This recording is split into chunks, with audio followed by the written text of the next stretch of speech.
नमस्कार. आज आपण आलेलो आहोत श्री स्वामी दत्त आबाल वृद्धाश्रम कोटमदरा घोडेगाव या ठिकाणी. तर बघू शकताय असं निसर्गरम्य वातावरण आहे बघा. त्याचप्रमाणे या ठिकाणी नयन मनोहर श्री दत्त मंदिर आहे. आपण आज कोटमदरा या ठिकाणी असून त्यासोबत बघा ह्या ठिकाणी 17 आजी बाबा सगळे धरून ह्या ठिकाणी एक जी सेवा करायला पाहिजे, आज जे सेवा मार्ग आहे तर आपण देवाची तर सेवा केलीच पाहिजे, पण त्याचबरोबर आज जर आपण जे आपले वयोवृद्ध आहेत त्यांची सेवा करणं आज खूप महत्त्वाचं आहे. तर त्यांची सेवा करण्यासाठी ह्या ठिकाणी श्री स्वामी दत्त आबाल वृद्धाश्रम आहे. तर बघू शकता आपण त्यांच्यासाठी काय काय. तुम्ही किती दिवसापासून इथे आहात? मला 1-2 वर्ष झाली. 1-2 वर्ष झाले. कशी मग व्यवस्था वगैरे तुमची? आहे व्यवस्थित. छान आहे ना? नाश्ता जेवण सगळं व्यवस्थित आहे ना? आहे. कसं वाटतं निसर्गरम्य वातावरणामध्ये? छान वाटतं. छान वाटतं ना? तर नक्कीच बघू शकताय अशा प्रकारे आज आपण बाबांचा रिप्लाय घेतलाय. आणखीन आपण पुढे जाऊयात. चला तर आजी पण आहेत. आजी तुम्ही काय सांगू शकताय, कसं वाटतं तुम्हाला या ठिकाणी येऊन? किती दिवस झाले तुम्हाला? हो ना? नाश्ता जेवण सगळी व्यवस्था आहे. तर नक्कीच बघा आजींचा पण इतकं छान रिप्लाय या ठिकाणी बघू शकताय.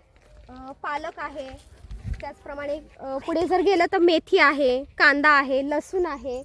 अशा प्रकारे बघा ऑर्गॅनिक शेतीमध्ये आज आपण पूर्णपणे आपली ही ऑर्गॅनिक शेती आहे.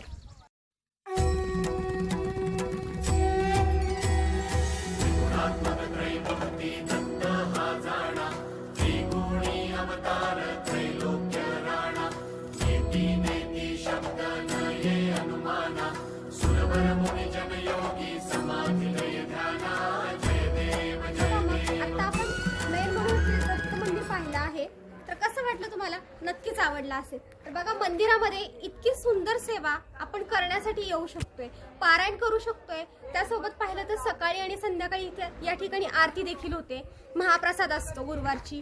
तर त्याचबरोबर बघा आपण अन्नछत्राकडे जाऊयात आता. बघू शकता ह्या ठिकाणी हे अशा प्रकारे अन्नछत्र आहे बघा. सगळी व्यवस्था ह्या ठिकाणी व्यवस्थित आहे. बघू शकता ह्या ठिकाणी लाकडी घाणा आहे, जे आपलं स्वयंपाकाला तेल लागतं ते लाकडी घाण्यापासून शेंगदाणा तेल काढलं जातं आणि ते स्वयंपाकाला वापरलं जातं. तर पुढे बघूयात आता बघूयात आपण आपल्या गोशाळा.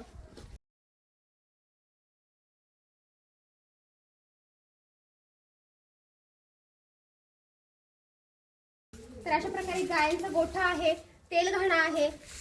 त्यासोबत आपल्याकडे बघा सगळ्या प्रकारे सोयी आहेत, म्हणजे जेवण खाणं पिणं सगळं आपल्याकडे व्यवस्थित आहे. त्याचनंतर आता आपण बघूयात आता ऑफिस बघूया.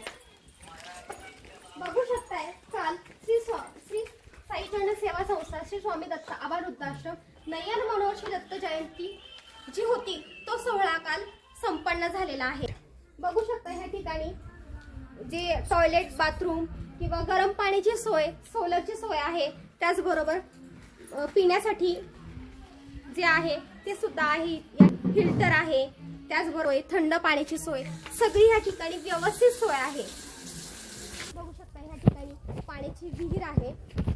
आणि त्यासोबत बघा या ठिकाणी आपल्याला जे ऑर्गॅनिक शेतीमधला जो भाजीपाला आहे तर त्या भाजीपाल्यामध्ये बघा वांगी सुद्धा आहेत. आपण ह्या ठिकाणी बघितलं जे आज आपले वयोवृद्ध आश्रमातले जे आजी बाबा असतात ना, त्यांना कशाची गरज असते हो?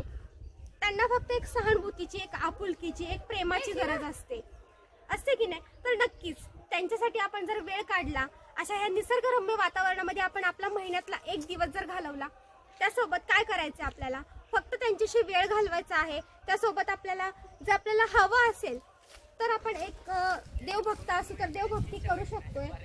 आणि त्यासोबत जर पाहिलं तर आपण जर आपल्याला वाटलं तर ह्या ठिकाणी येऊन अन्नप्रसाद देऊ शकताय. त्यासोबत आज जर पाहिलं तर जे आपला आश्रम आहे त्या आश्रमासाठी आपण थोडीशी मदत पण केली पाहिजे नाही, कारण की आश्रमासाठी थोडीशी आपण जर मदत केली, जो आपला एक घासातला घास आहे तो जर आपण दिला तर नक्कीच आपला एक हात मदतीचा, बस आणखी काही नाही. ठीक आहे, धन्यवाद.